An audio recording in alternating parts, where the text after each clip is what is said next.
Hello, everyone. Welcome back to the channel, where we dive into the most intense and emotional stories about relationships, family, and the unexpected twists life throws at us. Today, I have a story that is sure to leave you breathless. Imagine discovering that the person you've been married to for 15 years has betrayed you in the worst possible way. How would you react? What would you do?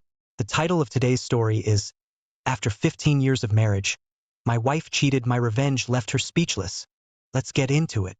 20 hours from Singapore to O'Hare International with a stopover in Taipei. A business class flight that was little better than a cattle car called economy. And even on my birthday hardly alarmed me. Returning to Chicago for a brutal meeting with the head of our international stocks and shares trading desk didn't bother me much either. Trying to anticipate what would happen back home did, though. We landed a little after 8:30 a.m., and I caught a shuttle to the nearby Chicago Sheraton Suites Hotel. I had booked the room the night before, so it was available immediately. I dropped my stuff, showered, and headed to the gym. I worked out with weights for 30 minutes, ran on the treadmill for another 30, and then went to shower. This time I stood under the jets for almost 15 minutes before turning off the hot water and dousing myself with cold water until I was almost frozen. Anyone will tell you that April in Chicago can't be called warm, but I endured until my teeth were chattering. Then 5 minutes of hot water to warm me up. I was as close to waking up as I could possibly be.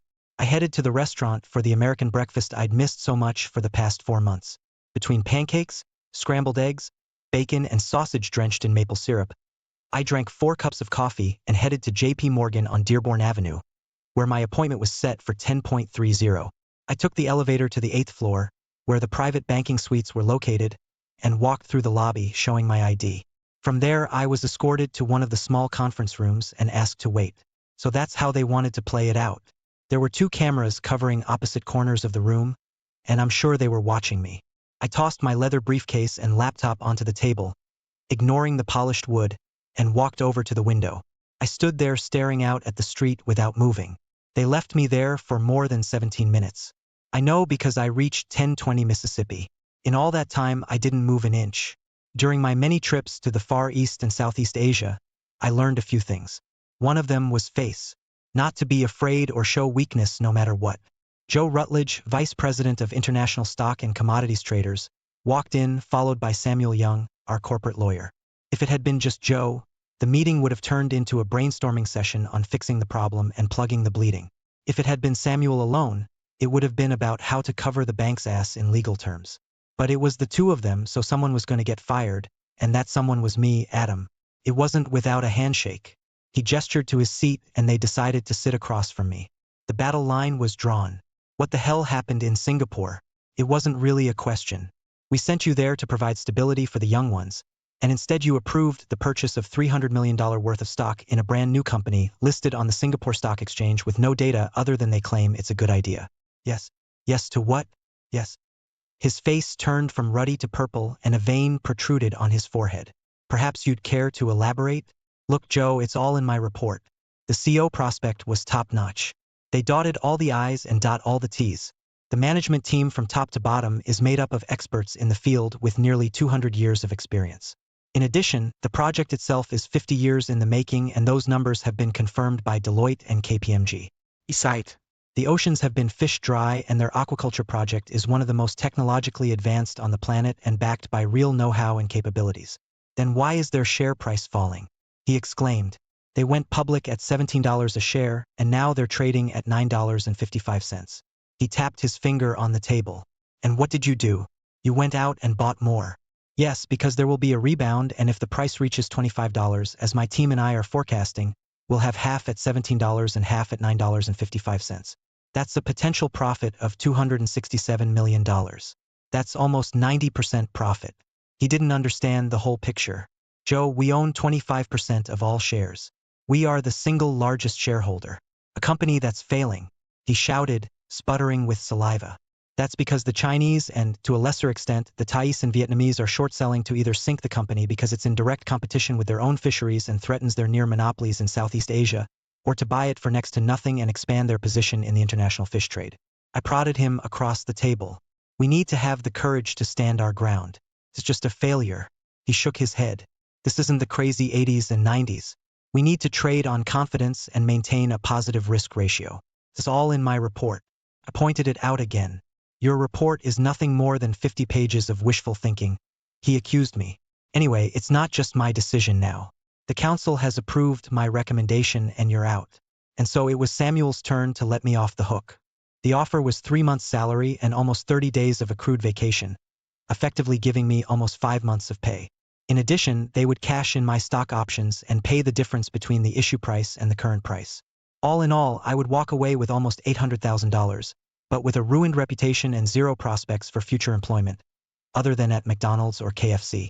By 2 o'clock, I had signed all the necessary forms, rolled my 17-year-old 401k into an IRA, turned in all company materials, including my laptop, and was escorted out. I stood on the sidewalk with an empty satchel over my shoulder and a strange feeling in my head like I had a brain aneurysm.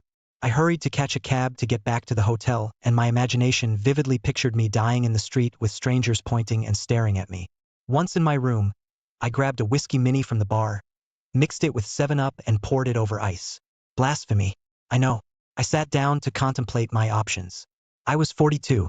I was too young to retire, but was I too old to start over? There was only one option left and it seemed like a gamble, but on the other hand, would I have the courage or not? I decided that if I didn't have the courage, how could I expect others to have it, so I went shopping. An hour later, I returned with a brand new laptop that had Windows 11 installed and was ready to play. I downloaded the programs needed to track purchases and sales and got to work. I plugged in a flash drive with all my Singapore transactions, which I had thoughtfully left in my hotel room and away from my employer, and was ready to go. I checked our savings account. It had $50,000 in it. I had $250,000 each in my investment accounts, but it required 24 hours notice.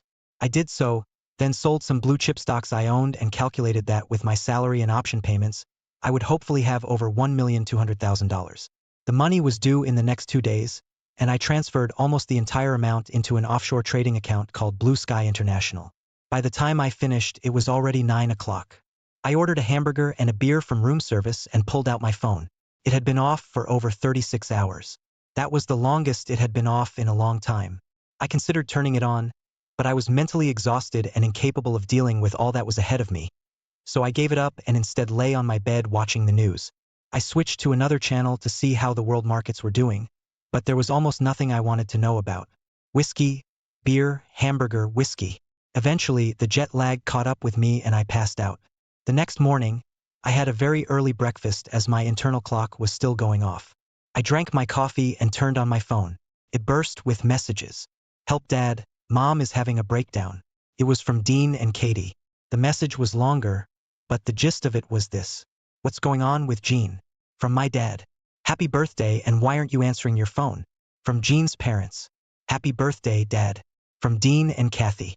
Happy birthday and good luck, Adam. From Team Singapore. Happy birthday, son. From Dad. Happy birthday, little brother. From my sister, Georgia. More calls followed from Dean, who said Mom was sad and crying but had already calmed down. There were no calls from Jean. No birthday greetings. No explanation as to why everyone thought she was acting weird. It was like I didn't exist. I caught the 8.30 flight to Springfield, called home and found myself in a hot mess. The kids had left their games, soda cans and plates all over the living room. The floors looked like our vacuum cleaner was broken. The kitchen was even worse. The sink was clogged with unwashed plates. The dishwasher was overflowing. The trash can was overflowing. I took things to the laundry room, where unwashed clothes lay unwashed for what seemed like weeks. I separated the white and light from the dark and began the process. Once back in, I began to put things in order from the living room to the kitchen. There were 2 empty wine bottles and stemmed glasses in the living room. Both had lipstick marks of different colors on them. Our bedroom looked like it hadn't been changed in a while. I put on clean sheets, changed the duvet cover and ventilated the room. The children's rooms were indeed cleaner. Dirty but cleaner. Being in cleaning mode, I packed and did the rest. I vacuumed the floors and emptied the trash cans. It was almost 3 hours before I thought I had gotten things done. So I headed to my office to turn on my laptop. The first thing I did was check the Southeast Asia Aquaculture CA rate. It was down to $9.37. That was almost 2 points down for the day. We'll see what kind of balls I have once my money is in the till and I can enter the market. I called my dad. My mom died 5 years ago of breast cancer. We discussed Jean. He said she had seemed sad and depressed the last 2 weeks. He said she was heartbroken but for no apparent reason. Strange. I checked our bank transactions but there's nothing unusual. It just keeps getting weirder and weirder. I checked the messages on our home phone but nothing unexpected there either. I dried and folded my clothes for a bit, then decided to see what we had for dinner. The short answer was nothing much. I went into the garage and reconnected the battery to my Audi A6. I pressed the start button and the car started the first time. I went to the local supermarket, bought some essentials, and came back with a set of groceries to make Thai green curry and jasmine rice. I boiled the rice in water and coconut milk with a bit of ginger to give it extra flavor. I stir-fried the chicken strips with zucchini, Asian eggplant, chopped lemongrass, fresh minced garlic, a bunch of Asian basil and fresh cilantro leaves with fresh green chilies. I added a can and a half of coconut milk, 2 tablespoons of green curry paste, and the zest and juice of 2 limes, a tablespoon of fish sauce, and finally a teaspoon of sugar to balance the sourness and let boil. I chopped 4 spring onions, fresh coriander and basil leaves to garnish the dish with them, set the table and poured myself a beer. I was halfway there when Jean's car pulled up in the driveway and the kids, spotting my car in the driveway, ran into the house screaming that Daddy was home. I hugged them both at the same time and kissed them over and over. I told them how much I missed them, even though we Skype a lot. Tears came to my eyes and Katie sobbed in my arms, clinging tightly to me, her whole body shaking. Dean was a little more subdued as befitted his almost man status. We stayed like that for a long time. When I looked up, I saw that Jean was looking at us, at me. There was a strange, almost wistful expression in her eyes and a couple of tears rolled down her cheek. She waited until I stood up, cradling our children in her arms, and pulled me close and kissed me gently on the lips. "Welcome home, Adam." There wasn't much enthusiasm in her words and her body language indicated some sadness or discomfort. Her eyes didn't linger on me for very long. "That smells nice," she sniffed. "What is it?" "It's Thai green curry," exclaimed I. Dean and Katie looked at me incomprehensibly. "I don't know what it is, Dad, but it smells really good." Dean smiled and hugged me again to the nods and kisses of Kathy, who had her arms around my neck with her legs off the ground. "You two go clean up and get ready for dinner," ordered Jean. "Hurry up. You'll have plenty of time with your father afterward." She came in and gave me a gentle hug and a kiss on the cheek. "You look exhausted, Adam." She visually assessed my condition. "How come you're back so soon? I thought you were going to be there for another 8 weeks. Turns out the bosses didn't like some of my initiatives," I admitted. "I just got fired." She blushed. Then her mouth opened and closed like a fish out of water. Well, it's..." She fumbled for a word. Unfortunately, she managed to mutter, "We'll see." "How?" "We'll figure something out." "But what about you?" I stared at this almost stranger standing in front of me. I'd been married for 15 years, and she acted more like an acquaintance than my wife. "Are you okay?" I thought her eyes clouded over, but she blinked and squared her shoulders. "It's work." She tried to smile, but it didn't quite work. "The market's down." That wasn't what I'd heard. "There are changes going on at MRE. There's a lot of pressure on everyone." She spread her arms out to the sides to show how huge.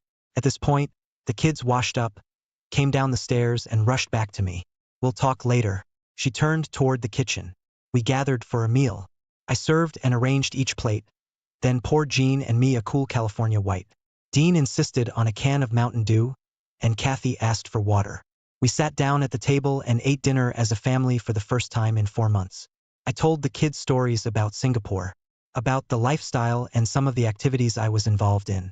They were almost exclusively part of team-building exercises and included dragon boat races, indoor golf, ninja tag, and combat archery. It was all a lot of fun. After emptying their plates, Dean and Kathy disappeared together and returned, smiling, holding a wrapped present. "Happy birthday, Dad." Jean's hands flew to her mouth. I kissed my children to the sounds of, "Oh my God," emitted by Jean. "I'm so sorry, Adam. I totally forgot." I was about to pounce on her and remind her that I had given her gold diamond earrings for her birthday. But instead, I focused on the kids.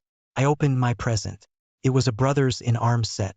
I loved that show and had always said I wanted to have a CD collection. I kissed them again. Their wide smiles matched mine from the pleasure of giving and receiving. "I'll bring you a present tomorrow, Adam." Jean was embarrassed and remorseful. I waved him away. "You don't have to," I said magnanimously. "Being home with my family is all the present I need." Dean and Katie threw themselves into my arms again with cries of, "Love you, Daddy." We sat at the table talking for an hour or more. But eventually, they had to go do their homework while Jean and I cleaned up the kitchen. What's going on with you, John? You're not the person I know. She jerked her hand sharply, as if to stop me, and then her shoulders slumped. I don't know, Adam. I guess I'm depressed. You've always traveled so much and for weeks at a time. Last time it was too long. She looked me in the eye. You're not here. We hardly live the same life. Tears streamed down her cheeks. I feel lost. I reached out and wrapped her in a bear hug. She resisted for a while, but then she gave in and let me hold her and sobbed softly. We stayed like that for a while. I wanted more. I wanted to solve the problem. But she wouldn't let me know that she wanted anything more than to be held. She was right, though. Over the past 6 years, since I'd been promoted to supervisor, I'd found myself in the unenviable role of problem instigator for young, inexperienced teams. We discussed it and agreed that we would have to make sacrifices, with the ultimate goal of both of us retiring when I turned 50 and enjoying a life of leisure and travel. She gently pulled away and suggested I spend some time with the kids. I started with Katie, going over her homework, then did the same with Dean. After tucking Katie into bed, I kissed her goodnight and then walked over to Dean. Mom's not okay, Dad, he said with concern. She's crying and hardly doing anything around the house. She even forgot your birthday. He looked back at the door to make sure we weren't being overheard. I think she's having a nervous breakdown. There were tears in his eyes. Please fix it, Dad. I nodded, even though I had no idea what was going on or what to do about it. As I walked down the stairs, I heard her talking quietly on the phone. She heard or saw me and passed out. Who was that? I raised an eyebrow. One of the girls from the office. She ended the conversation. We looked at each other. She didn't back down an inch. Whatever was bothering her, she wasn't going to discuss it, but she looked like she was angry. Angry at me and trying to hide it. I decided it was a much more serious problem, but I could already feel the jet lag kicking in again, and I still had so much to do. It was 9:30 when I went into my office and checked the Singapore Stock Exchange. They were 13 hours ahead and had been trading for 2 hours already. CA was trading at $9.90. The stock was up a little. I went upstairs and waited for Jean to finish in the bathroom. She washed her face, brushed her teeth and hair, and walked into the bedroom wearing an oversized t-shirt, as she often did when she bothered to wear anything. I cleaned myself up, brushed my teeth, rinsed myself off and climbed into bed. I reached for her and she tensed for a moment, then pressed herself against me. Please, just hold me, she whispered in a thin voice. I hugged her for a very long time. This was not the woman I knew. Something was fundamentally wrong. But what? Had I been away too long? Was the separation too hard? But she never said anything, not once. Had she fallen out of love with me? Fallen in love with someone else?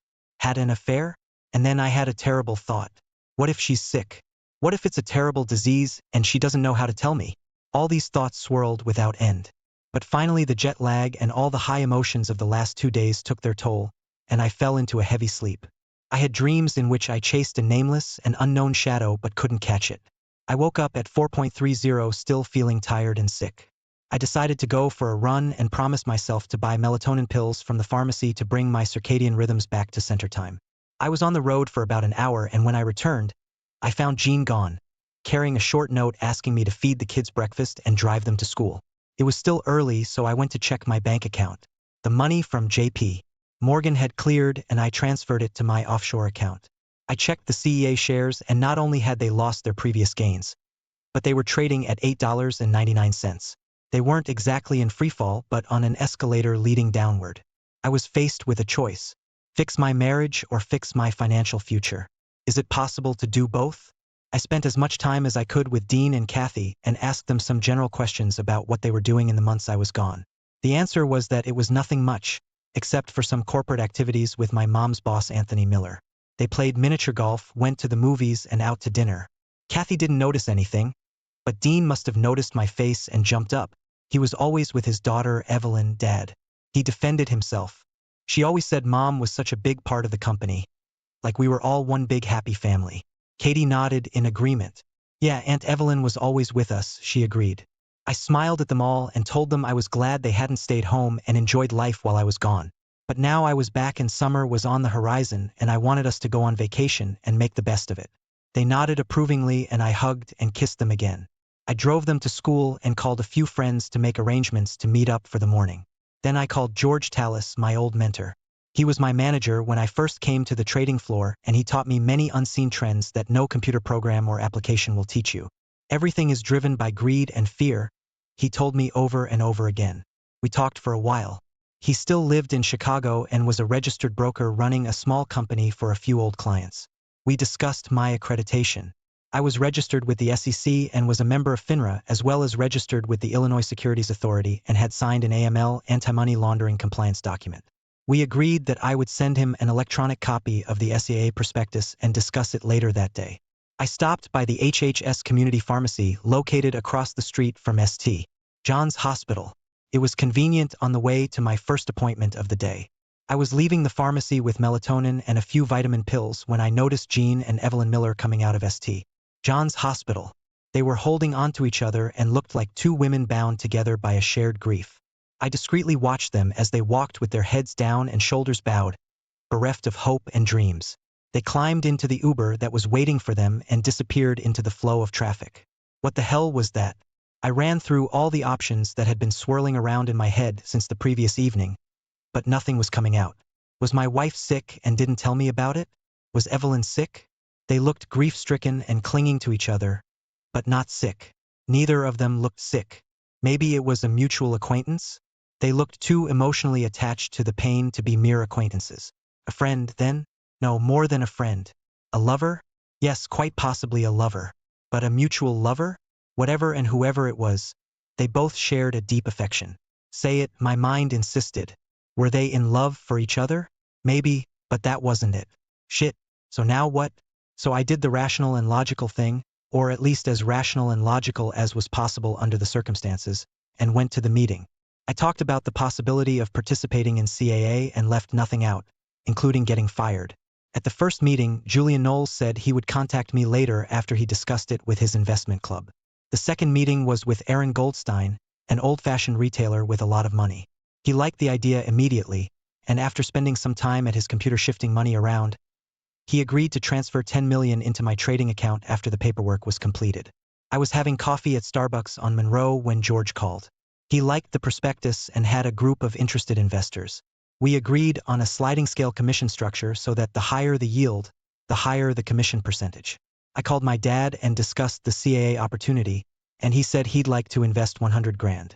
He would wire the money the next day. I then discussed with Jean the whole situation I was in. He fell silent, and I mentally saw him scratching his head. My father's reasoning was slow and methodical. He worked as a risk analyst for one of the major insurance companies in the state. When he responded, it was with concern. Her behavior resembles that of a woman in mourning. Well, she wasn't mourning her mom or dad. They were both disgustingly healthy and lived in Arizona. Apparently, they liked the warm, dry climate. She had no siblings, and her few cousins were scattered all over the country and were almost strangers. We talked for another long time while I questioned his thoughts, and finally I had to agree with him. He bowed out, but not before telling me that he would send me the number of a private investigator whose services they had regularly used in the past to investigate insurance fraud. I went home, called my contacts in Singapore and Southeast Asia to get an update on sentiment in the country, and recreated the risk assessment profile for CAA. It turned out to be virtually the same as my report. The numbers were rational. The management team was sound. The project was in its infancy. But the decisive fact was that all members of the management team had put their own money into it. And that was the decisive fact. They weren't just in the game. They were betting their future on the success of the project. That strengthened my position. Everything was ready. All that was left was to wait a few hours for SSE to open, and I would start trading. While I waited, I called the number of a private investigator. His name was Clarence Williams, and I found his LinkedIn profile and a small website under the company name, Discrete Solutions. There were no pictures of him. When I called, he spoke with a slow southern accent, and I got the feeling he spoke that way on purpose because his mind was like a steel trap and his questions were sharp and insightful. He asked for an advance of $5,000 and said that since my father had referred so many cases to him in the old days, he would start the next day. When everything was ready, I began to drink coffee, waiting for the time to pass. My nervous energy had peaked. Dean and Kathy came home late from sports practice, and I spent as much time with them as I could, but explained that I had important business to attend to. John arrived looking tired but more determined than the previous evening. I bought Chinese food on the way home, she announced, walking into my office and kissing me on the cheek. Are you working? Hi, Jean. No affectionate words came from her, so I didn't respond either, just like when I was a kid. I wish we could eat as a family, but I have to work tonight from about 7. Okay, that's fine, I guess, she said uncertainly. I have a present for your birthday. She held out a small gift-wrapped package. The small card read, Happy birthday, Adam. Love, John. I'd sent more personalized cards to third cousins and siblings. Inside was a bottle of Hugo Boss aftershave. I thanked her, and she leaned over to kiss my dry lips. I could very well have been a third cousin. We ate as a family. Dean and Kathy talked about how their day had gone. John didn't say much. We discussed some of the changes that had occurred during my absence.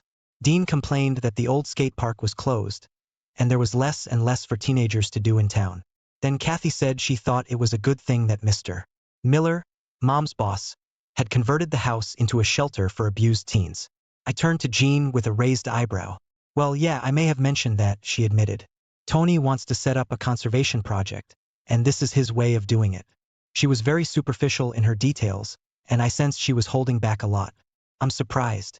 I didn't know Miller was into that kind of thing. I really was surprised. I thought he was from the country club. His wife Lynn started doing it while she was still alive, and he continued after she died. She informed me somewhat smugly, or was it something else I couldn't understand? He often used empty houses he owned for it, but now he wants to convert one of them into a permanent establishment. Why? Why not? She almost pounced on me. It's a great cause and much needed. It doesn't seem like the city or the state does much. A lot of these teenagers end up on the street, she wanted to say, but stopped when she heard young ears perk up at the table. I threw a glance at Dean and Kathy, nodding my head toward the door, and they withdrew to give Dean and I a chance to have an adult conversation. Why now? That's what I meant. I looked at her intently. There was something about it. Something she wasn't saying. Her face became impassive and something flashed in her eyes. Now the opportunity has presented itself. She nodded, as if to confirm the rightness of her words. Good. That certainly sounds like a great idea. Springfield sure could use it, said I, smiling at her. She smiled back as we both got up to clean up the rest of the food. I tried my best to keep a pleasant expression on my face and not frown. She had lied to me, maybe not everything, but now she had a good reason and this wasn't a possibility. Secondly, her body language suggested she knew a lot more and it had something to do with the personal. I helped clean up, took out the trash and told her I was going to work in my office. It was still an hour before trading opened in Singapore and I sat down at my desk and thought about the situation. I thought about my marriage, trying to keep my sanity and not give away the deeply buried pain that threatened to consume me. I knew that if I gave up now, I wouldn't be able to do what needed to be done. And at the same time, I realized that if I held the pain back, it would likely get worse. I wondered how we'd gotten to this state. Before, Jean and I had been compatible in almost every way. We agreed on where to live, how to spend our money, how to spend our vacations, when to have children and how many. We had a good life. To be fair, the last few years had been difficult because of my traveling and being away. But usually we made plans before I returned. And after I returned, we invariably had a mini honeymoon. But not this time. I thought we were both on the same page, but it turned out we weren't. It made me angry. Singapore and South Asia were full of women looking for non-Asian men. Some for the experience. Some because most foreigners held lucrative positions and had more to offer than their local counterparts. Some simply saw it as a ticket to the West. I was hit on daily. In the office, on the subway, in open-air food markets, and especially in the many bars and clubs. Many of my coworkers dated local women. Some even put them in their apartments as de facto servants with privileges. Personally, I found this practice disgusting and exploitative. But no one cared about my opinion. The only reason I thought about it was that of the 10 times a week that I turned down a pretty woman, I did so because I was married. What's more, I was married to a woman I loved and who I thought loved me back. But her behavior and recent actions made me wonder if that was really the case. I looked back to consider if there were any warning signs leading up to this. But other than a near breakdown in communication over the past few weeks, I couldn't identify anything. There was much to ponder, but right now I had to focus on the work at hand. When the Singapore market opened, CA was trading at $8.49. I cautiously and methodically walked inside. There were many sellers and very few buyers, and any large purchase could cause unrest. I had over $30 million to play with, My contacts and George's contacts were top-notch. They trusted our expertise. God help us all. My first purchase was for $5 million from an unknown person. Then an avalanche of stocks hit the market as worried investors hoped to unload and salvage what they could. I was willing to bet it was my old company dumping shares at the urging of the head office. I kept buying at $5 million each, expecting the price to stabilize. But it was in free fall and kept falling despite my purchases. Someone was selling stock they didn't have in hopes of buying it back at the end of the day cheaper. The price continued to fall as panicked investors tried to get rid of their holdings in hopes of getting 25 cents or even 20 cents on the dollar. The price hit the $5.61 mark when I made my last purchase of $15 million. With our $30 million, we had purchased a little over 10% of the total number of shares listed. This meant that we could appoint someone to the board of directors since we owned a significant block of shares if we decided not to sell them but to hold on to them and make a profit. I called George and we both drank whiskey over the phone. My choice was an 18-year-old J.P. Wiser's Canadian whiskey on the rocks. George, being an old and old-fashioned guy, poured himself a 10-year-old Blue Light bourbon. Our purchases ended up encouraging some investors sitting on the sidelines to buy at this bargain price. As a result, by the time I logged off, the price had steadily climbed to $8.72. The short sellers were stranded and lost money. I wiped my eyes and looked at the time. It was almost 2 o'clock in the morning. After cleaning myself up in 5 minutes, I quietly climbed into bed and passed out from the melatonin pills I'd forgotten in the car.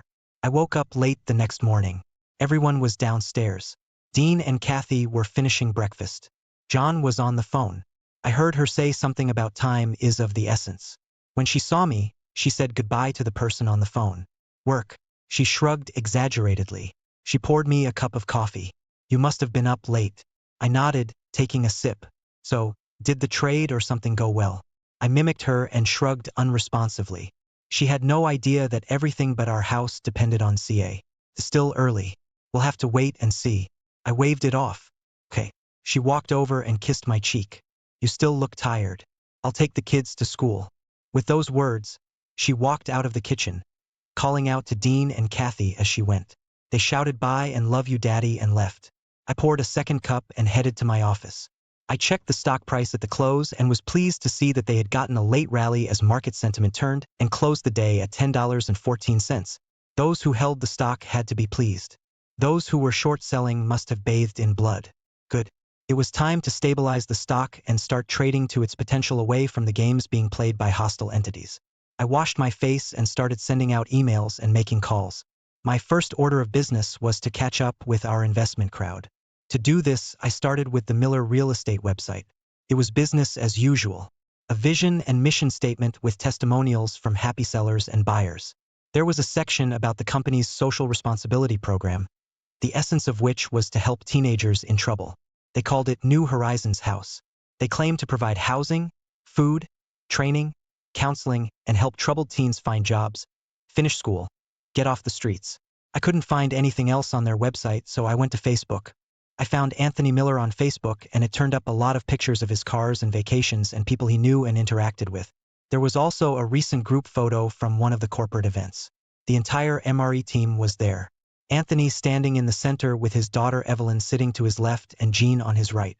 Two things stood out. He seemed to have lost a lot of weight and looked much older and, if not worse, haggard.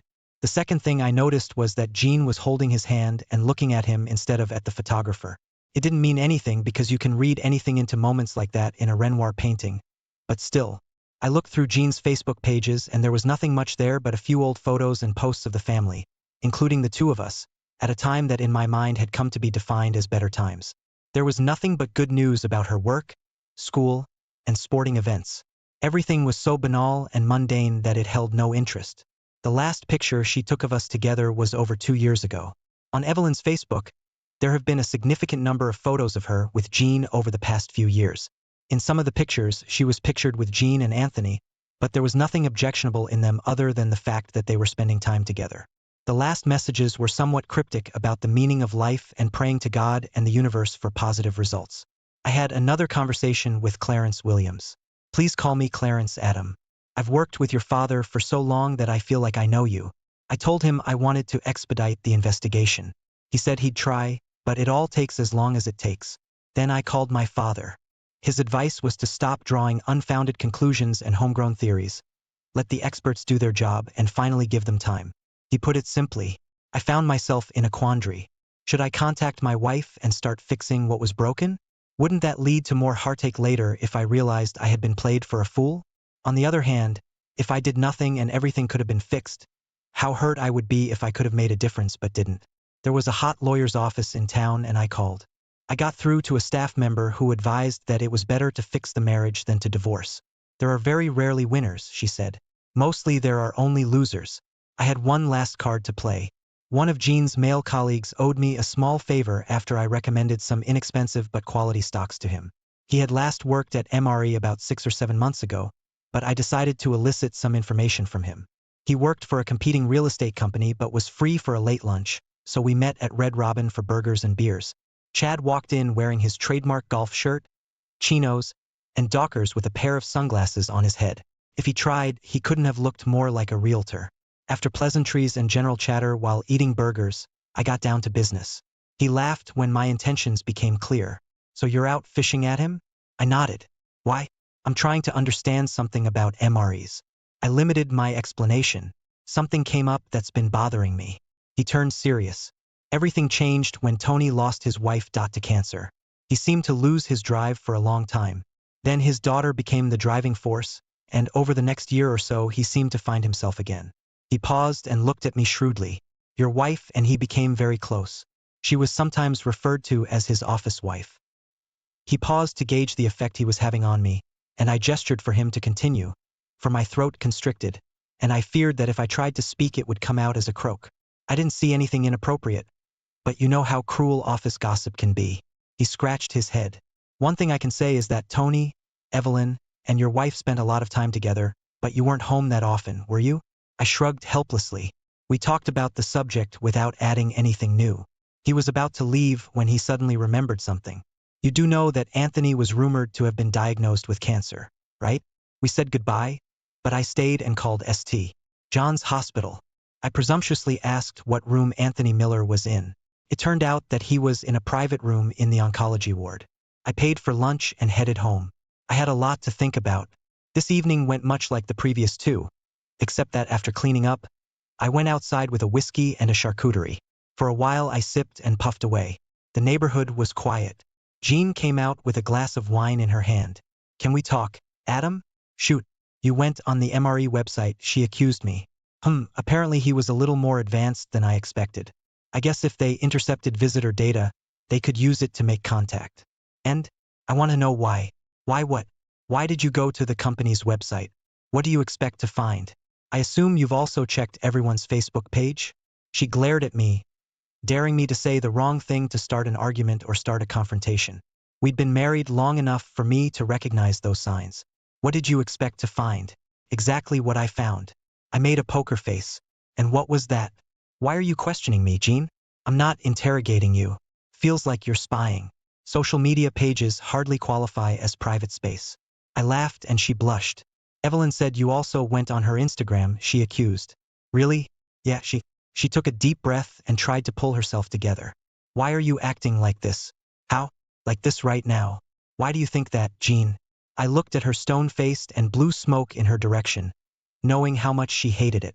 She waved her hand, dispersing the smoke, and spilled some wine on her blouse. Please stop, Adam, she began to cry.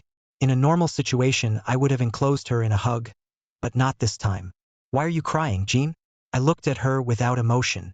You're upsetting me with your behavior, Adam. She growled louder to get her point across, but I only let out more smoke, creating a small cloud. Who are you? I asked her. She tried to formulate an answer, but remained voiceless for a while. Finally, she found her voice. I am your wife, Adam Carter. That's who I am. She looked at me. I'm not sure. I stepped back as she gasped and ran into the house. I finished my drink and went to my office to work. CEA's stock was rising strongly and had risen to $11.92, and it looked like the trend was going to continue. George and I talked it over and agreed that this was a trend, not a spike. I stayed online and continued to monitor the activity in the market. With the exception of the blue-chip stocks, which were in a mild uptrend, the rest of the market was volatile but within expected boundaries. CEA was the only stock showing significant upward movement, but yet it was still far from its listed price. It seemed that we were seeing some profit taking on the part of those who bought low. I texted one of my JP Morgan team members, and he admitted that they had managed to dump about half of the stock at 50 cents on the dollar, but my former boss Joe Ratledge told me to hold the rest and wait, as the trend looked positive and maybe they could eventually come out in the plus side. We both laughed a little. He said that JP Morgan might eventually want to rehire me and fire Ratledge. That night I grabbed a spare blanket and slept on the fold-out couch in my office. The next morning I checked the closing prices on SGX again, and was pleasantly surprised to see that SEAA had closed at $1.13 and a few cents. The trend continued as predicted, and our investors doubled their money. Now, if we had managed to reach the predicted $25, we would have made over 300% profit. I made breakfast and called the kids to eat while I drank coffee. I completely ignored Jean all morning and then drove the kids to school. After dropping them off, I headed to the gym and went to IHOP for a very late breakfast. I made some calls, and when I got home I had a 2-hour meeting with George. We talked about starting a combined brokerage company with offices in Springfield and Chicago. We discussed the idea and agreed that he would begin working on the structure and equity in the new business, and I would develop a plan to go to market. I was in the process of drafting the document until late in the afternoon when I heard Jean come in. She was alone. I left Kathy and Dean at the Beckers for the night. She informed me, "We need to talk." She invited me to come into the living room. She poured me a bourbon on the rocks and herself a glass of wine. I sat down and waited for her to begin. Usually whoever starts talking first loses, so I sat in silence, sipping my drink until she got excited and started.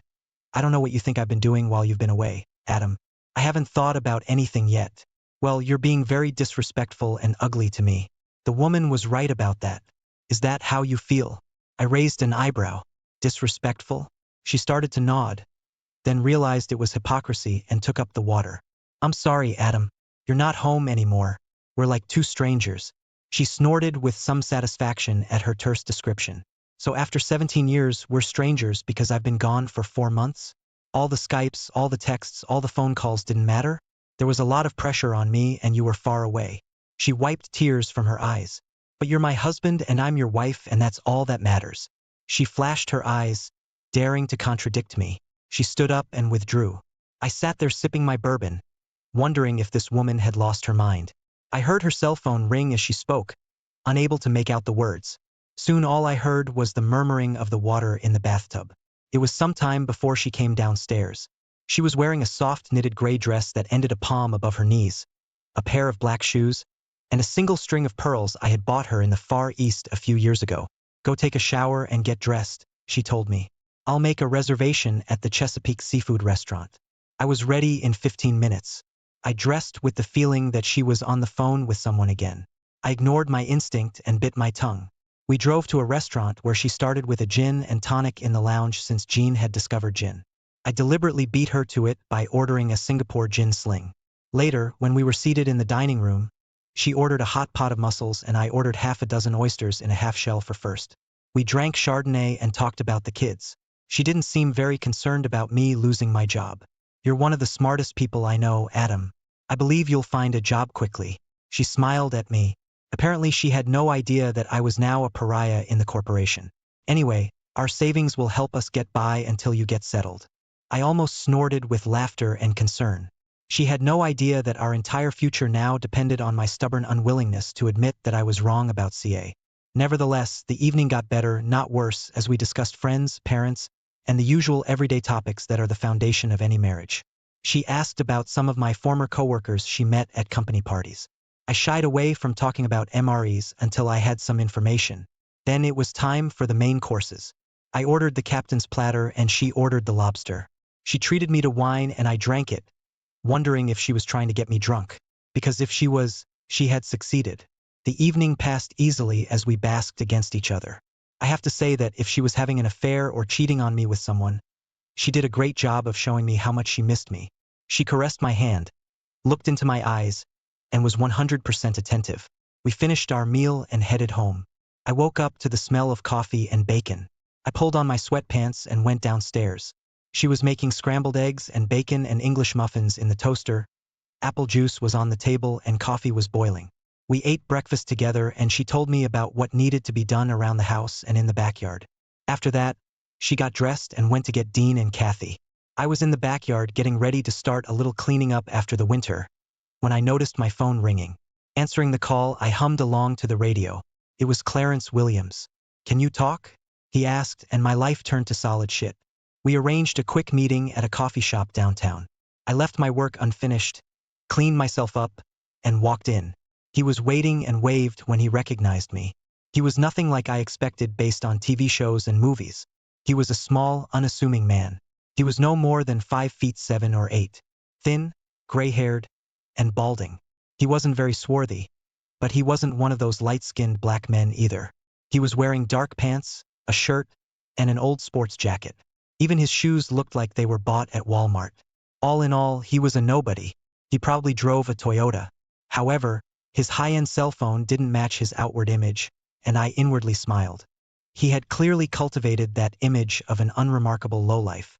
We shook hands, and his firm grip further confirmed my impression of who he really was, as opposed to the image he was cultivating.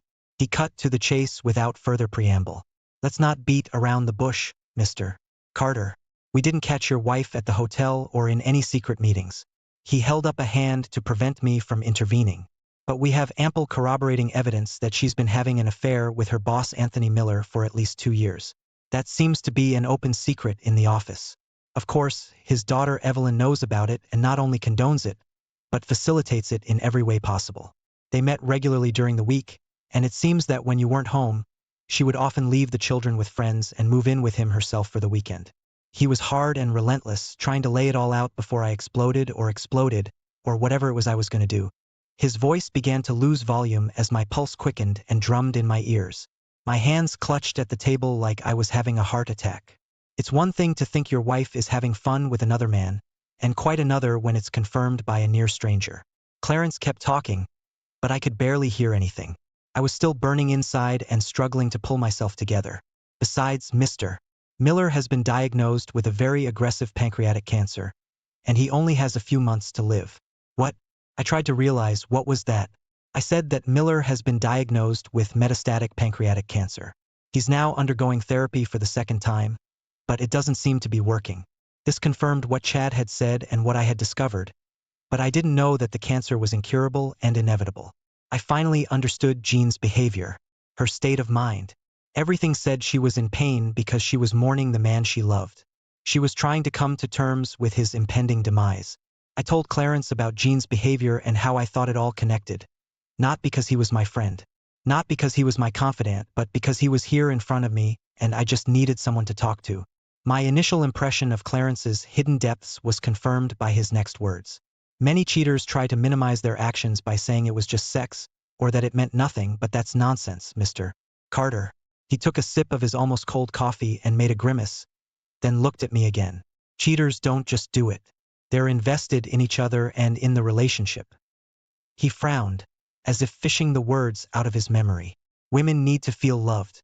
No one has a long-term relationship because of sex. They may start out that way, but after a while, feelings emerge. Love, and it's usually justified by the claim that you can love more than one person." He looked up, assessing the effect his words had on me. "Cheaters don't spend all their time having sex, Mr. Carter. They go to restaurants and movies. They go for walks and share experiences. They discuss movies, books, politics, and ideas. They develop a personal language as spouses. They share their hopes and dreams and invariably lament that their illicit relationship is not their permanent relationship." He nodded his head as if agreeing with himself. "They typically find faults in their spouse to appease their behavior and justify their cheating, and then discuss their spouse's real, perceived, or attributed faults with their other in an attempt to justify their immoral activities." I was shocked and devastated. I understood all of that, but honestly, it wouldn't have hurt as much to think that they were dating to engage in it. My wife was in a relationship with another man who gave her all the same things I did, but without the burdens of raising children, settling life scores, household chores, and all the rest. She gave him all of her attention. He gave her the good times without the daily drudgery that a normal marriage is saturated with, and nothing that would turn their time into the less exciting and more routine life that husbands and wives mostly share. We talked some more and then agreed to stop investigating for a while I considered my next steps. He left, and I was left to sit and ponder what my life now looked like. One thing I knew for sure: my marriage was over. And this delusional reasoning of staying together for the sake of the children was beyond me. As unpleasant as the thought of being separated from my children was, the reality was that 60% of children in the US live in separated or divorced families anyway. I guess mine would be no different. I sipped my rapidly cooling coffee. The pain coursing through my insides was real, and at the very least, it was going to take its toll on Jean and Miller. I did my best to muffle my emotions. These angry, hurt, anguished, and somewhat irrational thoughts wouldn't help me. I thought back to my work in the Far East, where I had encountered quite a few old-style executives. They tended to view business and even life in multi-generational terms. They also behaved much like the Southern Europeans. When two families went to war, there was and would be no reprieve until one of them was completely wiped out. Easier said than done. I wasn't the head of a triad or a godfather in the mafia. I was just an ordinary man living a fairly ordinary life. I didn't have any superpowers, nor did I have some omnipotent ally who owed me a great deal. The only thing that was certain was that I was in this case alone. I asked for more coffee to be brought in and pondered, wondering how I was going to get revenge on a dying man. As far as Jean was concerned, it was simple. Something she loved and treasured had been taken from her. In other words, everything she valued in life. Easier said than done, but a plan had already matured in my mind. But first things first, my real and immediate problem was Miller. I knew he'd made no promises of fidelity to me. He wasn't married to me, he was married to Jean. Yet he knew she was married and went after her anyway, thus disrespecting me, my marriage, and my children. Intelligence had to be done.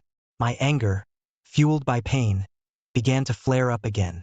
All of my early psychological evaluations at work revealed, among other things, two traits that needed to be monitored and managed. First, I was risk-averse, which was certainly a double-edged sword to keep an eye on in a company characterized by a conservative approach to trading. And second, I was stubborn to the point of becoming intransigent as soon as I chose a position. And it was these two traits that were driving me now.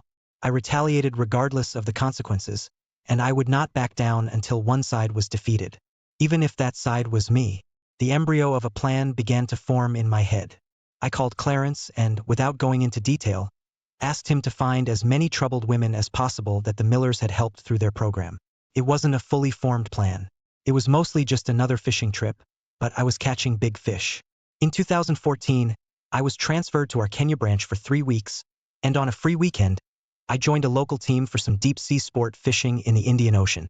There I learned some valuable lessons. You don't go fishing for marlin. First, you fish trolling with brightly colored bonito spoons, the local name for a small tuna known in the US as false albacore and in Hawaii as kava kava.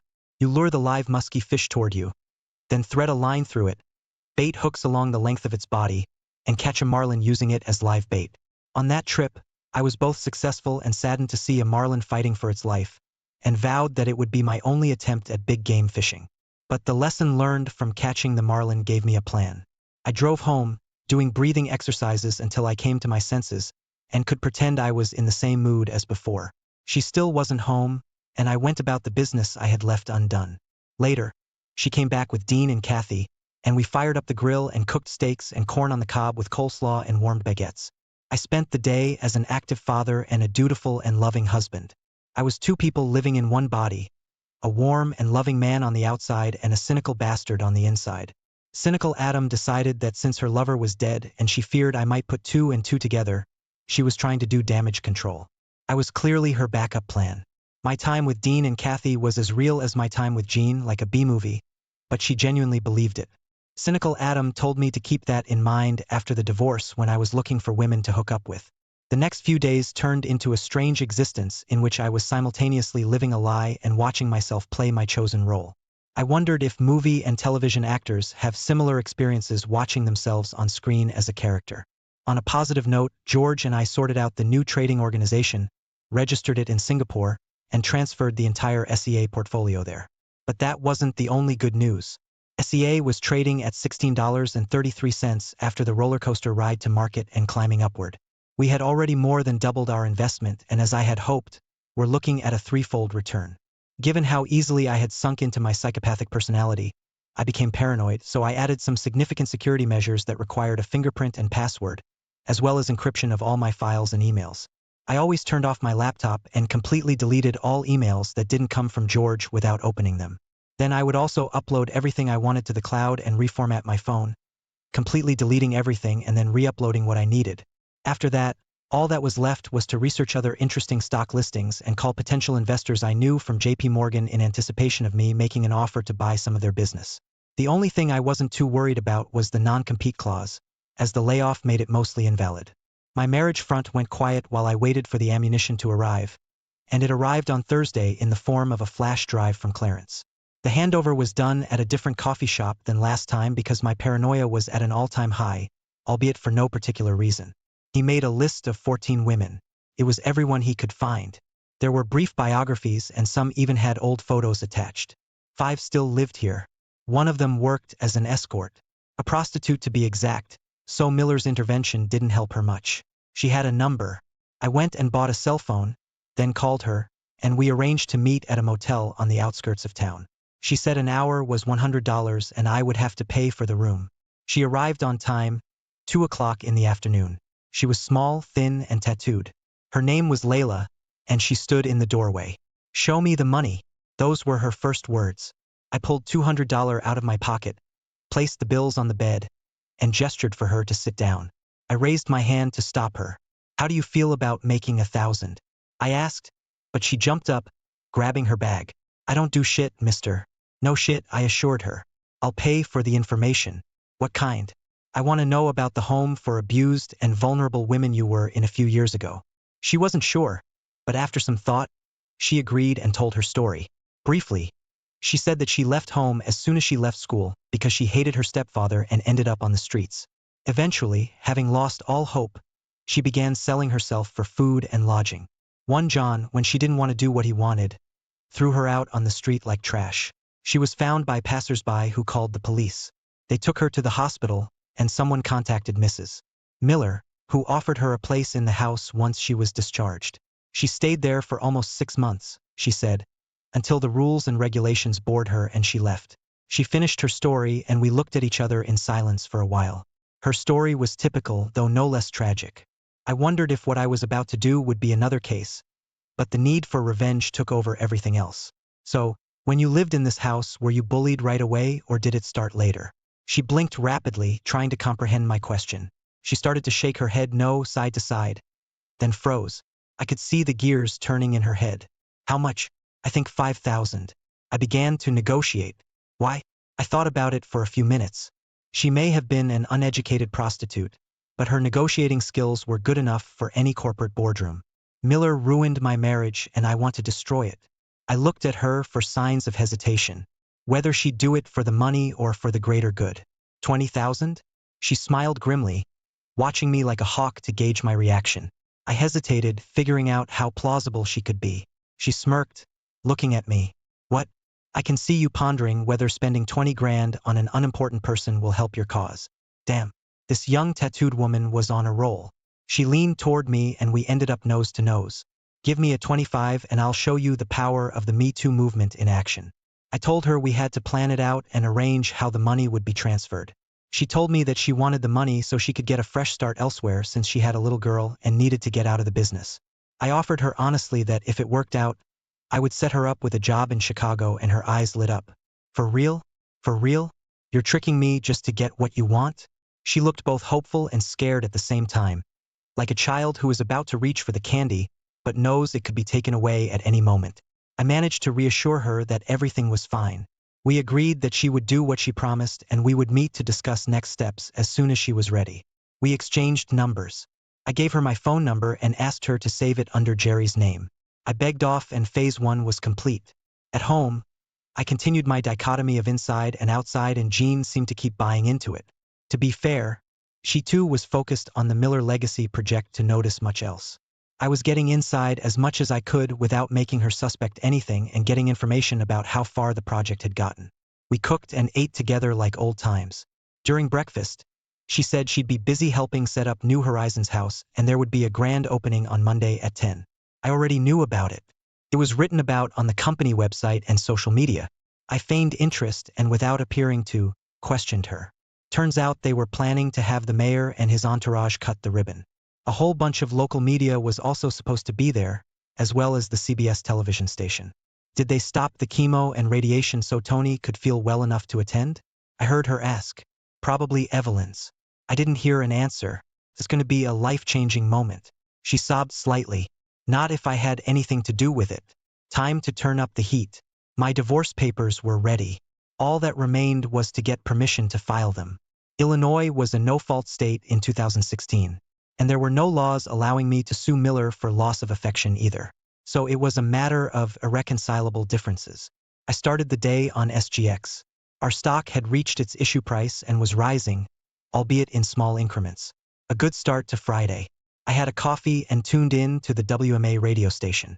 At 9:30 there was an interview with Evelyn. She was talking about the wonderful social responsibility program that MRE and her father Anthony Miller have been up to. It was soulful stuff like chicken soup for the soul. She explained that the New Horizons house is simply an ongoing evolution of a program that her mother started. And after her mother's death, her father continued. Now there was an opportunity to turn it into a full-fledged project with full funding. But obviously it would work better with community participation and donations. The host spoke almost enthusiastically about the value of the project and then asked listeners for their opinions. A Booma listener spoke favorably and some promised to donate. The presenter promised to put donation information on the WMA homepage, and Evelyn said there are details on the MRE website and on the New Horizons website. More calls in the same vein followed until, "Hello?" The voice on the other end was hesitant. She was urged to speak louder, and between a broken voice and quiet sobs, she managed to raise her voice. "Please, please don't believe the house helped anyone," she managed to croak out. "All it did was allow Mr. Miller to abuse women." She burst into tears over the phone. Evelyn went into an apoplectic fit. "Never. This never happened. My father is a good man. He would never do anything like this." The caller was still on the line. "He did, and more than once." Her voice rose with justifiable indignation and anger. "Do you know what I am now?" she shouted in a breaking voice. "I'm a whore. I work the streets. That's all I'm worth thanks to your precious daddy." Her pain was unbearable. "My name is Layla and your father ruined me." She sobbed and the connection cut off. The station went into a commercial break. When they returned, the anchor was torn between his original interview and addressing the elephant that filled the airwaves.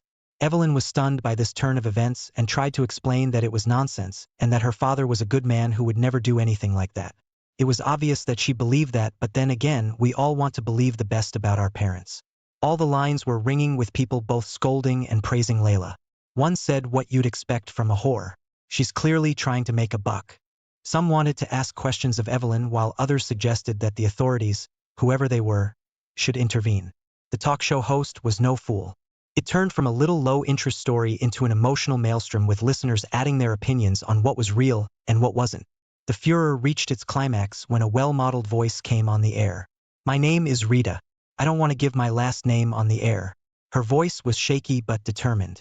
"But I left it with your producer so I can be contacted." She took a shuddering breath.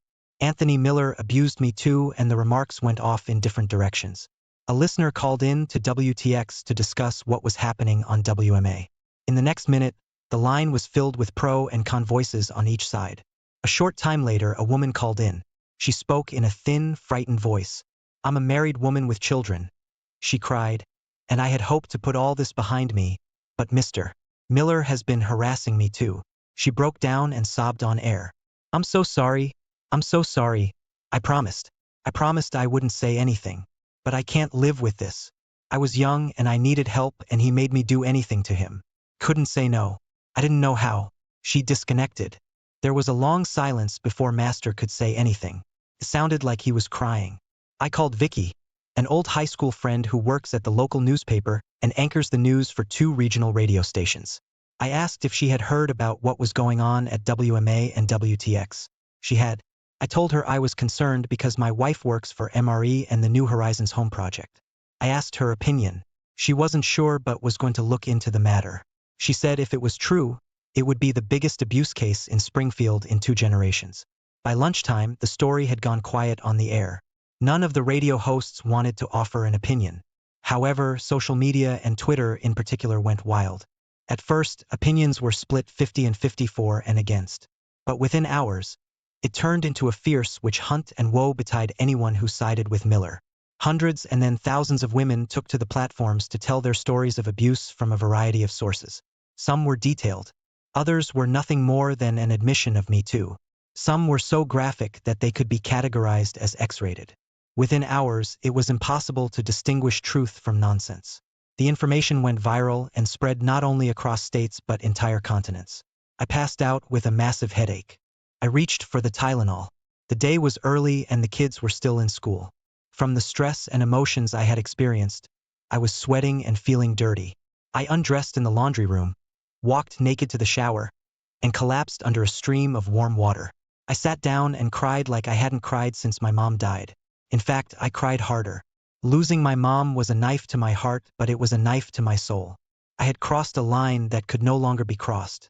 Nietzsche's saying that he who fights monsters must be careful not to become a monster himself accurately described me. Miller had done bad things to me, but I had unleashed a firestorm that had already lost control. All I could do now was hang on and pray. I picked up Dean and Kathy and drove home to make chicken stir-fry with noodles and a small oriental salad on the side. We waited for Jean, but there was nothing. I tried to call her, but her phone was off. We finally ate, and I put a plate of food for Jean in the microwave and a small bowl of salad in the refrigerator. Dean, Katie, and I sat down to play the Forbidden Island board game, and Jean was still gone.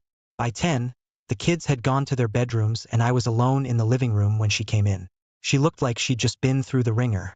The shadows over her eyes were streaming. Her hair was a mess, and she had the aura of a woman whose world had just crumbled. "You heard?" She sighed with a shudder. "Have you heard all the nasty things they say about Tony?" She groaned, collapsing into a chair. I handed her a large brandy, which she gratefully accepted, drinking half of it in one gulp.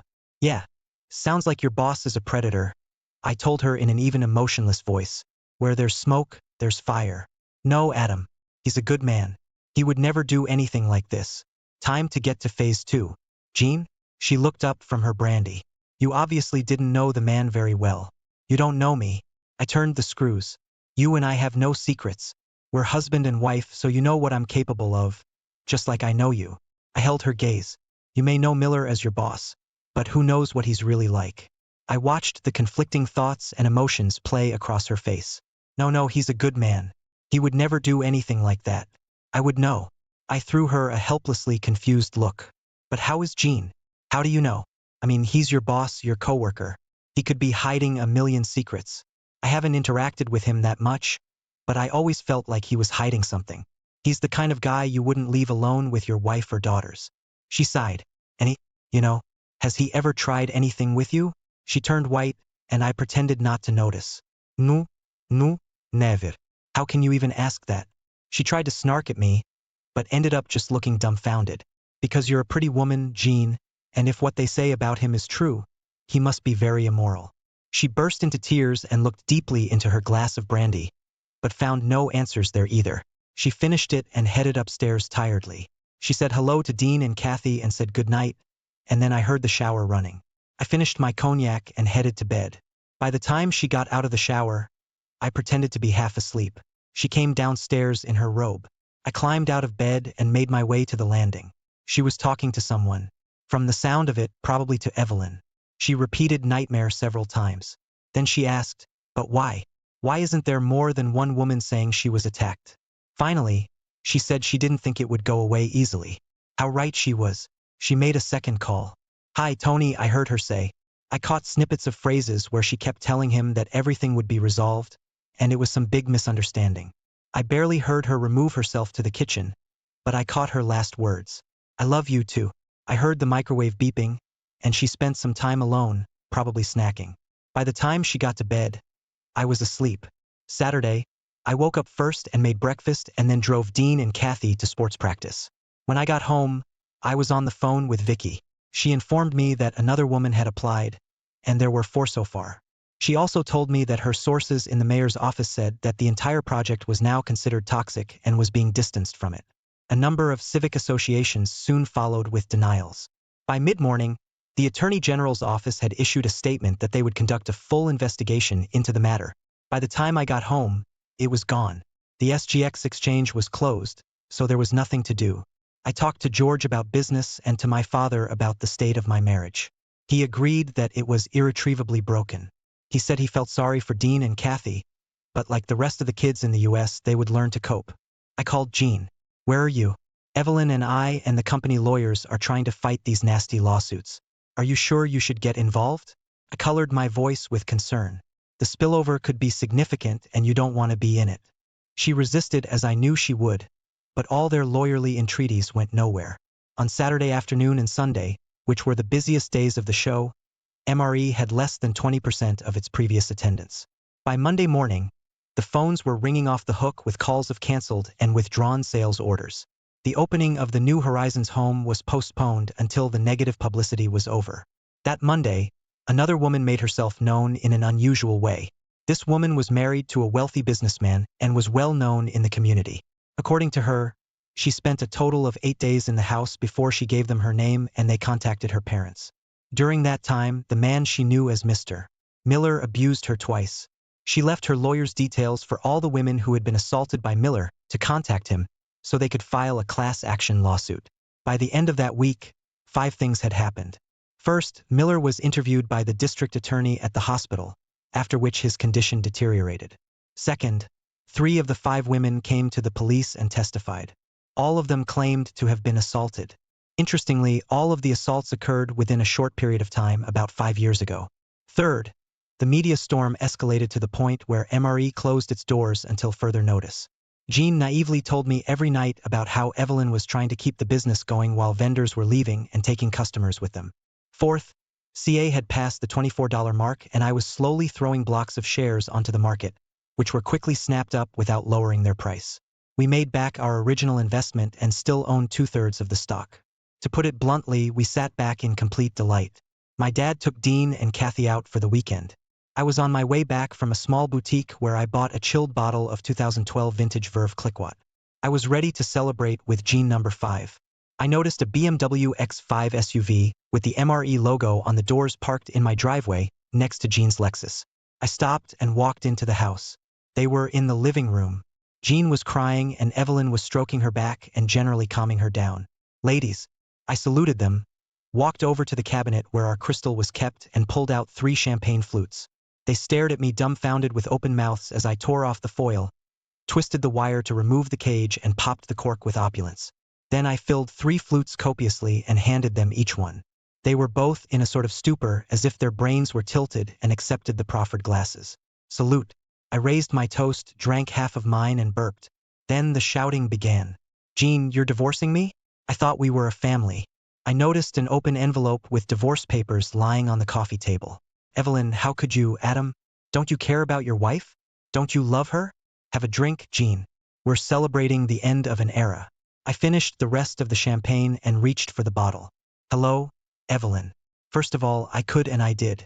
Second, I stopped caring about her and stopped loving her when she became your father's whore. I knocked over my glass and saluted Evelyn. Let's drink to your father's legacy, Evelyn. I hope he lives long enough to stand trial and then the whole world will know what a piece of shit he really is. She turned white and collapsed onto her back. I turned to Jean. Get yourself a lawyer. I smirked at her. The kids will stay with my father until custody is established. Her eyes widened with fear. This was like nothing she'd ever seen me like before. It looked like I had turned into the very monster I feared. Evelyn dropped her flute on the carpet, making a mess. They looked at me the way one looks at a madman with his finger on the trigger. So for champagne, no. You left me alone for so long and so often. I needed human contact. She tried to justify herself but couldn't meet my gaze. I understand. I laughed humorlessly. And how do you manage that now? But then Evelyn came at me again. And how many women did you sleep with while you were away from home? You men all want your women to be angels when you're away from home and you do whatever you want. Don't think all men act like the piece of shit who gave birth to you. Just because he was happy to do whatever he could, ruining young women and marriages, doesn't mean the rest of us stoop to his depravity. I stared at her, hoping she would try to object or even pounce on me. I leaned into her face. Your father is a molester, criminal, a disgusting pig. He'll probably die before he goes to prison. But you, my whore wife, and the world will recognize him for what he is. His legacy project will never take off and his money will be frozen by the courts against future lawsuits by his victims. MRE will file for bankruptcy and cease to exist and you'll have to move far away and change your name. She trembled and cried at my verbal assault. I bet she wished she was a man to hit me. I wished she was a man too, so I could unleash the rage I'd so carefully contained for the past weeks. In fact, it seems to me, Evelyn, that you probably helped woo these girls the way Ghislaine Maxwell did Jeffrey Epstein. Her mouth worked wordlessly at the horror I was spouting. I think I need to contact the news media to let them know about you. She shook her head from side to side. Her eyes widened with fear and horror. No, please, I didn't do this. It's all a lie. Some kind of mistake. I don't know what these women are trying to accomplish, but it's not true. My father is a good man. I turned to Jean. You have 2 hours to gather your clothes and leave. When I return, if you're still here, I'll call the press and make a statement. Moreover, I will invite them to interview you about your involvement in this horrible crime. Screw you, she spat at me. I have nothing to apologize for. Well, except for cheating and lying. I'll move out, but I'll hire a lawyer first thing and then we'll see who gets what. Oh God, Jean found the strength. 2 hours, I promised her. I got out and headed for the car, but had only gone a few blocks down the road when all the unused adrenaline in my body caught up with me, and I gasped and shook. This went on for about 15 minutes before I got my body under control and was able to move on. For a while, I drove aimlessly around the city. Eventually, I pulled myself together and called my father. I told him about Jean's handing over the papers and reiterated that he should keep Dean and Kathy with him until further notice. And while he should allow Jean to visit them, under no circumstances should she be left alone with them to set them against me. We talked and I drove off before the car signaled that I was on standby. I found a gas station, got gas and headed home, marveling at how far from home I was, and by the time I got back, it was 10 o'clock. The house was like a mausoleum, filled with the ghosts of happy times. The silence was noisy in my ears and I couldn't sleep. 2,500 years ago, Socrates had said that life without exploration is not worth living. And I lay in bed, trying hard not to explore myself or look too deeply into my psyche because of the furor I'd made for revenge. The only thing I knew for sure was that things had gone too far and there was no stopping it. I was afraid that what was happening on social media was one thing, but if it went to court, things could unravel or fall apart. Would I not find myself implicated? I felt the need to get Layla out of town to at least eliminate my direct connection to the issue. Having decided this, I managed to sink into a half slumber. Waking up the next morning, I felt almost as tired as the moment I climbed into bed. After my morning rituals, I headed downtown to get some breakfast. I called the kids. They were doing well, but Dean already suspected that all was not well at home. I promised I'd talk to him and Katie soon. Over a cup of coffee, I reached Layla on the landline. So, did I do as well as I promised? I admitted that I had. We talked and confirmed that she was flying to Chicago the next day. I had already transferred money from my offshore trading account to one of George's offshore accounts. Then he had transferred small amounts to a bank account she had opened and Layla was $25,000 richer and off to a job as a property management assistant organized by one of George's investment contacts who owned a number of commercial properties. I was drinking my second cup of coffee when Vicky called. 3 women have sued Miller seeking damages. She informed me. The papers will be served on Monday. We talked for a while. She said she and the news editors were surprised by the timing and how the whole story had unfolded. But she reasoned that it wasn't surprising in the current climate. Once the first woman, Layla, who claimed she was a prostitute, got publicity, the rest followed, as in the case of Harvey Weinstein. I spent the rest of Saturday with Dean and Kathy. I told them that their mom and I would be getting a divorce because she was having an affair with her boss, Anthony Miller. Kathy didn't quite understand what an affair was. Dean understood. She slept with Mr. Miller, Dad? I nodded sadly. Yeah, they've been sleeping together for a while now. Kathy was crying. Dean was unfazed. We packed up and taking my dad with us went to the golf course and hit a few buckets of balls. Dean and Kathy used some of my old clubs and both had a good natural swing. After eating dinner, we went to a Greek restaurant and eventually headed to bed. I went back to my quiet mausoleum and had another sleepless night. On Sunday, I got a call from her parents. They wanted to know if there was any hope of reconciliation. For the sake of the child, they said. How can I reconcile with a woman who has been having an affair with her boss for years? I asked. And that one happens to be a maniac. Jean may have even had a part in it. There was a collective sigh. Living in Arizona had weaned them off the bomb that had hit Illinois. It will all be figured out in court. I assured them and walked away, leaving them with a shattered view of their daughter. Life went on, mostly slowly and painfully. Dean and Katie moved back into my home and my father moved in to help out. This essentially left me with a business that was gaining momentum as George and I were getting lots of positive feedback. At the end of the second week, the hype around Miller had died down somewhat. Vicky informed me that a fourth woman had joined the class action lawsuit against Miller. But not Layla, I thought. That was odd. She was edgy enough and, it seemed to me, mercurial enough to get her piece of the pie. Oh well, that was a mystery for another day. I had a meeting between Jean's lawyers and my lawyers about the division of property. I had set up investment accounts for Dean and Kathy's education out of our combined cash or near-cash assets so they couldn't be touched. My last paycheck and payments from JP Morgan went directly into my offshore account, and her lawyers were still trying to get documents from my previous employer. So while they suspected there was some sort of golden handshake going on, they had no idea how much, but it was only a matter of time before they subpoenaed the HR documents. I offered to pay her nothing as she had a job and was generally making a good living. She argued that there should have been at least $250,000 in cash and near assets. I assured them that they had been lost on unprofitable stocks. Both Jean and her lawyer called bullshit, but I laughed. Take the deal, Jean, or I'll take your house payment down and we'll fight over it until you run out of money for lawyers. I'll cripple you financially.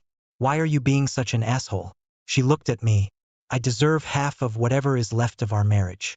Go to your second husband and ask him for money, Jean. It sounds like you had more of a marriage with him than you did with me. But you'd better hurry.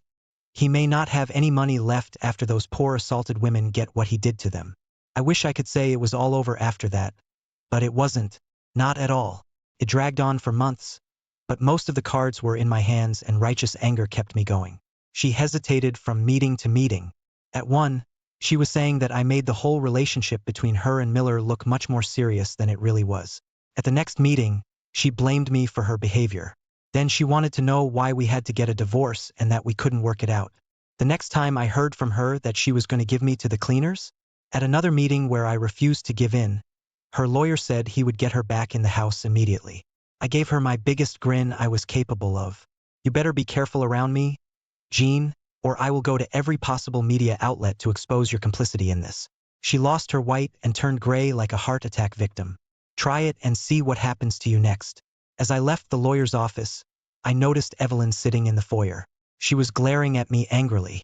I smiled at her the way one smiles at the walking dead, and her smile faltered and faded. You should have stayed out of this, Evelyn. Well, what you sow is what you reap. 2 days later, Layla was another $5,000 richer, and the local newspapers, Twitter, and the rest of social media were ablaze with the latest revelations that Evelyn Miller had been helping her disgraced father, Anthony Miller. The DA's office has come under fire for not arresting Miller or taking action against his daughter. The DA's office spoke at a media briefing, stating that they were still in the early stages of the investigation. The press didn't hold back, and another storm erupted. The public was still reeling from the story of Ghislaine Maxwell and Jeffrey Epstein. Soon the bloodlust was gripping Evelyn Miller as well. Miller was sued by 4 highly publicized women. I became seriously concerned and began having sleepless nights. Going to court was a huge risk for me and could have easily derailed the whole case. It was the 6th week since my return from Singapore. I was working from home as usual when the doorbell rang. It was Evelyn. What do you need? I wasn't going to pretend. Can we talk, Adam? No. I don't want to be associated with a predator like you. I glared at her and closed the door, leaving her standing outside. She called again. Just as I knew she would, she rang. Please, Adam. Just talk, she begged. I felt like laughing out loud. Where's your entitlement, bitch? Instead, I said, I don't think so. You just want to record me and try to get me to say something you can use for your own purposes. I won't, I promise. Good. Her eyes lit up, but I held out my hand, stopping her. But first, put your person phone in the car. Wait here.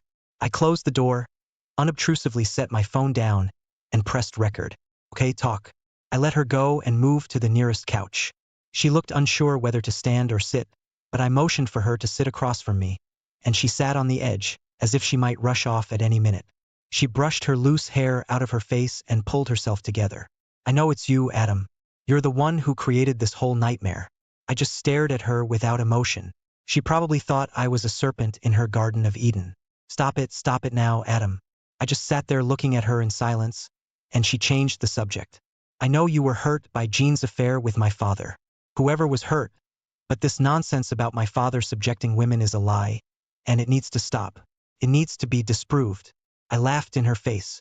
There's nothing I can do, Evelyn. It's up to the court now. Please, Adam. Please make it stop. I know you can. I smiled unhappily. Now that your world has collapsed, you want me to help you. Where were you when your father was entertaining my wife? Her face turned red again. Oh yes, you were helping, making sure she agreed to be your father's whore. We stared at each other in silence for a long time. I read her face as she picked and rejected arguments to change my mind. Finally, she said, "When will you stop, Adam? When will you be satisfied?" Her eyes grew cloudy. Then tears rolled down her face, and she visibly snickered. This was no pretense. This was a woman defeated. Not until your family is completely destroyed. Evelyn. She shuddered. Her eyes widened in horror. There will be no stopping. There will be no ceasefire. There will be no peace. I spoke slowly and purposefully. I wanted her to realize this wasn't a game. She couldn't back down. This was real. She realized the truth and fell silent as she thought about what I had said. Then she surprised me by coming back for another try. You want revenge on Adam? How? How? How? She clasped her hands together and stared at the floor, unable to meet my eyes. She was in her early 30s, unmarried, and had no children. Her Facebook pages indicated that she had recently broken up with her last partner. So she was single. Staggering. She reached the door and on unsteady legs ran to her BMW. I watched her drive unevenly down the street. I had conflicting feelings of satisfaction at having caused her pain and letting her know that more would follow. At the same time, I felt disgusted at my ability to be so callous and so cruel to another person's feelings. It was still early, but I wanted a drink, and maybe more than one. I spent the rest of the week in and out of law offices. In between, I continued to work on getting new clients.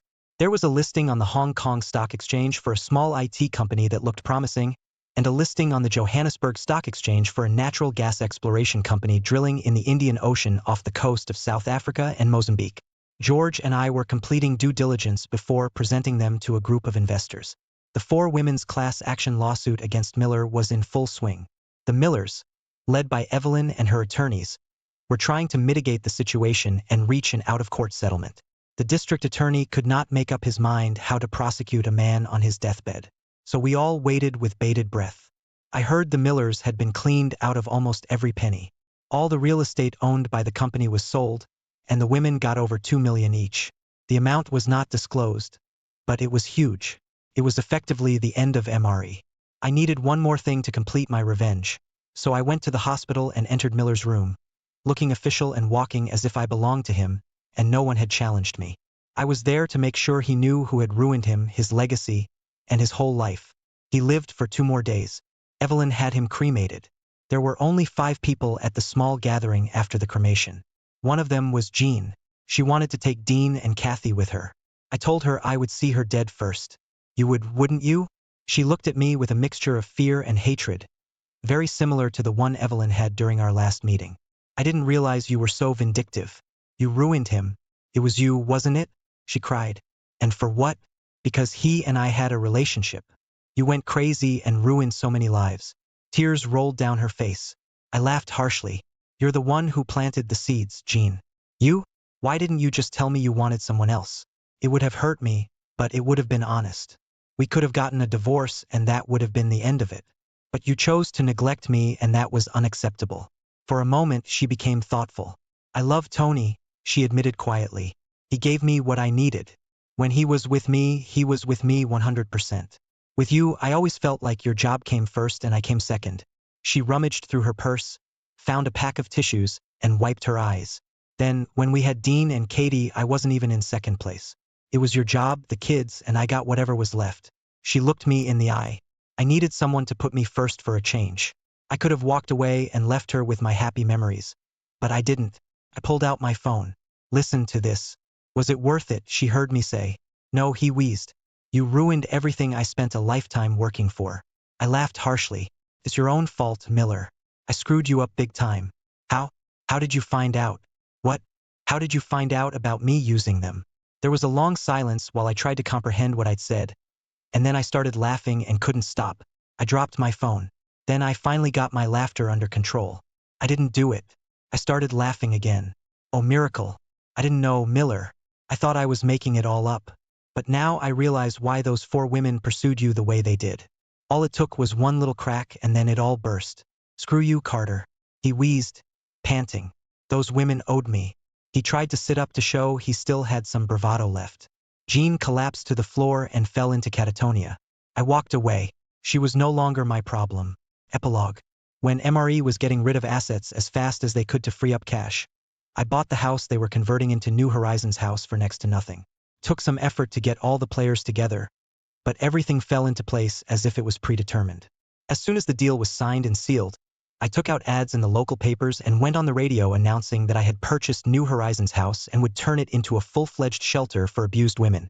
It would be run by women only and men would have no part in its operations and daily affairs. I renamed it Joy Carter House in honor of my mother. Dad cried and kissed me. Dean and Kathy were impressed. The house was placed in trust. Dad and I and the 4 women who had sued Miller became trustees. They were all more than happy to be involved and contributed some of their newfound wealth to make the dream come true. The local and regional media called the Project Phoenix and showered me and the women with praise, although I tried to stay as far away from the spotlight as possible. Besides being a social responsibility initiative, it also helped me look good in front of a judge when it came to my divorce. Jean ended up getting primary custody. I would pay alimony until Dean and Katie turned 18, and Jean could stay in the house until then. But she would have to contribute 50% toward the mortgage payment, and alimony would be 0 for her. At one meeting when we were trying to divide who gets what, she claimed I hid the money. I told her to drop it or I would turn her life to shit, and oddly enough she did. She became very wary of me, and I could see her carefully choosing her words so as not to upset me. I suppose that's what fear looked like. I told her that she would get a substantial income from the house when it sold, and that was the end of it. Took a while, but eventually we divorced. I bought a 3-bedroom condo so the kids could stay with me. I had them almost every weekend since Jean was back to selling houses and weekends were her busiest period. So it was good for me. I missed them from time to time as I started traveling regularly again, especially to the Far East. But overall, life wasn't too bad. I laughed at myself. Things were bad, but not that bad. Jean's relationship with Evelyn broke down immediately after I showed her the tape of my run-in with Miller. I also circulated an edited version of the tape of her father's voice confessing everything. It was actually another thing that took on a life of its own, independent of the original intent. Evelyn left a couple months later and I never heard from or about her again. I met Layla in Chicago. Her real name was Leanne Roxton. She had cleaned herself up and was enjoying her work. Did you know? I asked her. It was like an open secret, she confirmed. No one admitted to the abuse directly. Everyone was afraid that if they were kicked out on the street, it would be worse. Why didn't you tell me about it too? I asked, wondering. She laughed and shook her head. I had no idea, she admitted. Well, for one thing, I wasn't abused or anything like that. I contacted a few women I know and asked them if they'd be willing to say they were abused and I'd give them $5,000. She glared at me, daring me to object to her mercantile actions. But I had no time to talk. The second woman with whom I was still in touch was Rita French. On the phone, she fell apart and disconnected from me. But when I called the radio station a few days later, when Miller's daughter went on the air, as you heard, the first one was Rita. Apparently, she decided she'd held on to him long enough. She sipped her soda. I didn't even have to pay her. I called her after the radio show and she said she only vaguely remembered one of the others. But before she could even try to contact her, the Me Too campaign started organically. And once it started, the whole thing just took off with us. You could have made so much money. I sympathized. She shook her head sadly. By the time they sued Miller, I was in Chicago and honestly had no idea what was going on. When I looked again, it was already over. She smiled slightly, remembering what could have been. But you gave me a good start, Adam. Thank you. Well, that was it. My revenge was complete and against all odds, my actions were justified. It was more than I had expected. I kept telling myself I wasn't a monster. But was I? The Millers were destroyed, just like in a fictional saga. I learned lessons in revenge and executed them in ways I never dreamed possible. Financially, things were looking up for me. The business was growing. And George was starting to talk about me buying him out so he could retire. Dean and Kathy adjusted to life the way teenagers do. Their focus was on school, friends, and sports. Mom and Dad had already moved into the background, becoming handy ATMs and chauffeurs. Life went on as usual. About 4 years after the divorce, Jean began dating an older man. For a while, they lived together. After a few years of living together, they were married. Dean and Kathy said he was a nice guy. I was single and had no fantasy, which meant I wasn't seriously dating anyone. I guess I still had trust issues. After a long time, at my father's insistence, I started seeing a trauma counselor and began the process of improving my attitude and life in general. But I still have a long way to go. The end. Thanks for watching. I hope you enjoyed it.